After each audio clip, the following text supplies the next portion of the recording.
Je suis ici ce matin parce que j'avais l'intention de faire une courte déclaration suite aux propos de M. Charest de cette fin de semaine à l'endroit du chef de l'ADQ. Propos qui sont très malheureux parce qu'ils ne reflètent en rien, je pense, la pensée politique de M. Dumont à l'égard de l'immigration. Ce que j'ai vu en fin de semaine, c'est un premier ministre qui n'est pas très digne de sa fonction parce qu'il est dans un congrès des jeunes, qui est supposé être un grand rendez-vous politique de sa formation. Et ce qu'on se trouve aujourd'hui, c'est quelqu'un qui a tenté de s'attaquer à, j'irais même jusqu'à dire, à quelqu'un de plus populaire que lui. Il a tenté de faire un spectacle avec une déclaration qui n'en est pas une, quant à moi. Vous avez un premier ministre qui est à court d'idées dans un débat sur l'identité, sur les accommodements raisonnables, sur toute cette question-là de l'intégration des nouveaux arrivants au Québec qui a vraiment la page blanche dans l'esprit, parce que d'aucune façon on a vu chez lui des idées constructives.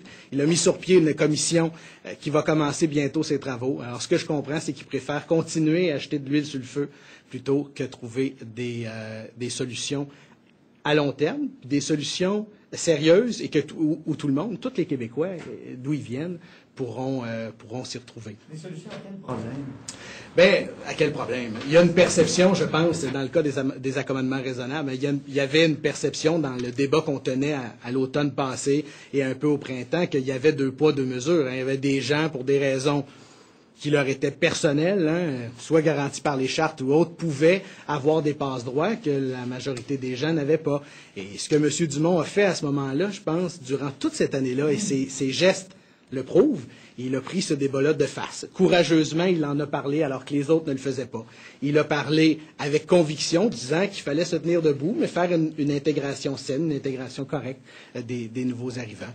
Et utiliser un article de la fin de semaine, utiliser une entrevue pour dire qu'on veut faire un frein à l'immigration alors que c'est totalement faux, ça m'apparaît grossier de la part du premier ministre du Québec. C'est pas ce que voulait dire M. Dumont, pas du tout. Ceux qui le connaissent le savent, c'est quelqu'un qui est pour l'intégration, c'est quelqu'un qui veut une intégration responsable, qui veut une intégration équilibrée, qui veut que le Québec prospère, autant par les enfants que nous, on fera à l'intérieur de notre société, que par les nouveaux arrivants. Et d'aucune façon, il a été question de vouloir mettre un frein à l'immigration pour fermer les frontières de quelconque façon ou de traiter le débat comme il l'a fait. M. Charest est quand même allé loin pour un premier ministre. Parler de problèmes ethniques, presque de xénophobie, c'est à mon sens pas digne de la fonction qu'il occupe. Mais M. Dumont a vraiment dit qu'il y avait assez d'immigrants. Ce qu'a dit M. Dumont, c'est qu'avec les outils actuels, je pense qu'on est capable de bien intégrer les gens qui sont là. Si on veut intégrer plus d'immigrants au Québec, ça va prendre davantage d'outils. Rappelez-vous que ce sont les libéraux, depuis 2003, qui ont coupé. Exemple, dans la francisation, je voyais justement que les sommes qui étaient allouées aux gens avaient diminué. Alors, si les organismes qui viennent en aide aux nouveaux immigrants n'ont pas les outils pour bien faire leur travail, bien, il y a mauvaise intégration. Et si on perpétue une augmentation des nombres sans être capable de bien les accueillir, je pense qu'on perpétue le problème de perception dont on parlait dès le début. Alors, je pense que c'est là-dessus que M. Dumont a dit qu'actuellement, le nombre qui est là s'intègre bien avec les outils qu'on a, même si on devrait faire mieux. Je pense que c'est ça qu'il a voulu dire.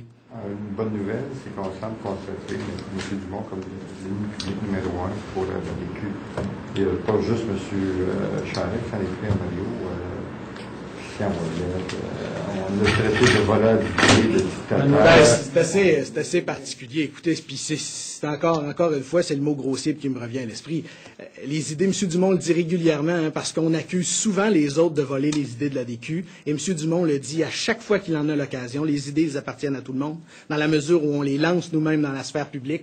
C'est notre participation à la sphère publique. Je ne pense pas que le débat sur l'autonomie du Québec, je ne pense pas qu'une position autonomiste a été réfléchie seulement dans le salon du ministre Benoît Pelletier, pour tout le respect que j'ai pour lui. Je ne pense pas parce qu'il avait un titre d'un document 92 que d'autres ne puissent pas avoir des idées qui, à quelque part, s'y recoupent. Et si vous regardez le dictionnaire, le mot autonomie, c'est large. Puis si on lit l'histoire du Québec, on n'est pas les premiers à l'utiliser. Si je reviens, par exemple, à la déclaration qui a été faite par M. Christian Ouellet, qui est quelqu'un que je ne connais pas, moi, je vous dirais, il y a autant manqué de jugement que le député de Mont-Royal n'avait fait quand il a traité quand il a dit que M. Dumont et M. Le Pen ne faisaient qu'un. Je veux dire, quant à moi, là, c'est une remarque qui est tout à fait grossière, qui n'a pas sa place dans le débat public.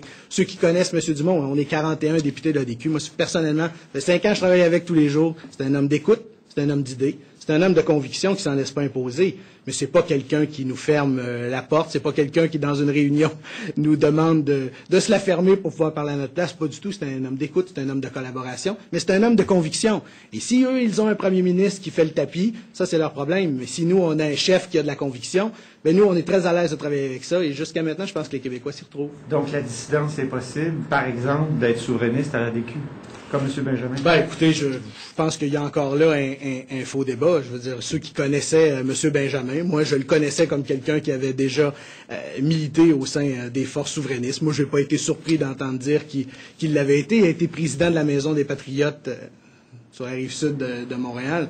Alors, tu sais, de ce côté-là, nous, on est ouvert aux gens qui veulent travailler au projet autonomiste. Et ce que j'ai compris de M. Benjamin, c'est qu'il était prêt à travailler au projet autonomiste de l'ADQ. Il s'est prononcé sur ce qui se passerait s'il y avait un autre référendum. C'est son choix. Il l'a fait dans la façon que lui voulait le faire. Il mentionnait à mon collègue qu'il y en avait d'autres qui étaient prêts à voter oui. C'est pas... Mais on verra. Tu sais, je veux dire, dans un cas comme celui-là, on n'a pas de référendum devant... Ben, de comment je pourrais, empêcher quelqu'un de dire ce que lui avait au fond de lui il y a quelques années. Je connais l'ensemble des députés de l'ADQ. Je ne crois pas que si demain matin il y avait référendum, et il n'y en a pas, qu'on se retrouverait dans une dissidence telle vous tentez, dans le fond, de me le faire dire. Ce qu'a dit M. Benjamin, c'est qu'il y avait d'autres gens qui venaient du milieu souverainiste, de l'idéologie souverainiste. Quant à moi, il n'y a pas de débat là. M. Benjamin était ce qu'il est. Il ne s'est pas trahi et travesti en venant chez nous. Il est autonomiste, il nous l'a dit, il a fait campagne avec nous, il a défendu cette option-là, il a tout le temps bien fait. Alors, je ne vois pas de problème à siéger avec lui de ce côté-là. Cependant, qu'il n'y a pas beaucoup